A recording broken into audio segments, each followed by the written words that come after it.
L'école occupe une place singulière au sein des institutions de notre pays. Elle conditionne autant qu'elle participe de la promesse républicaine.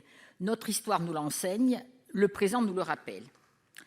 Si la réforme de l'école figurait déjà au cœur de l'action du gouvernement, elle apparaît désormais aussi comme l'un des points névralgiques de la gestion de la crise inédite que traverse notre pays. C'est pourquoi je souhaite, Monsieur le ministre, vous interroger au sujet de l'application de cette loi en général et de ses dispositions relatives à l'inclusion des enfants handicapés en particulier.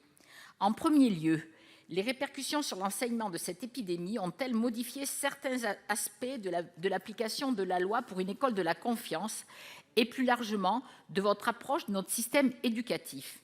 En second lieu, pouvez-vous nous garantir que les diverses dispositions réglementaires qui concernent les élèves en situation de handicap et ceux qui souffrent de troubles du langage ou de difficultés psychologiques seront prises d'ici la rentrée 2020, qui, nous l'espérons, se déroulera dans de meilleures conditions?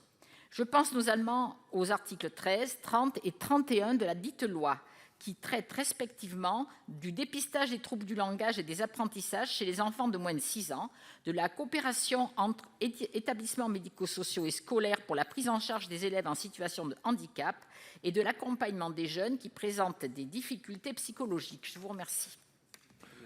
La parole est au ministre.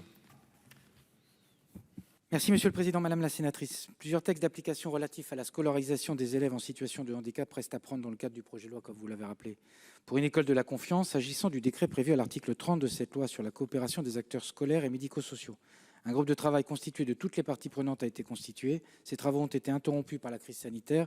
Ils vont reprendre dans les prochains jours avec l'objectif de produire le projet de décret en octobre. 2 consultations sont à prévoir, la consultation obligatoire du Comité national de l'organisation sanitaire et sociale et la consultation non obligatoire, mais au fond incontournable, du Conseil national du consultatif des personnes handicapées. Concernant le décret d'application de l'article 31 de la loi sur le fonctionnement en dispositif intégré des établissements scolaires et médico-sociaux pour les jeunes en situation de handicap, un groupe de travail a également été constitué. Il va également reprendre ses travaux interrompus avec un objectif de publication du décret dans les mêmes conditions que précédemment évoquées, donc en octobre. S'agissant des textes à prendre relatifs aux accompagnants d'élèves en situation de handicap, ceux-ci seront présentés lors du comité technique ministériel du 8 juillet et, sous réserve du délai de reconvocation en cas de vote unanime défavorable, soumis ensuite au contre-seing, et sous réserve du délai de reconvocation soumis à contre-seing.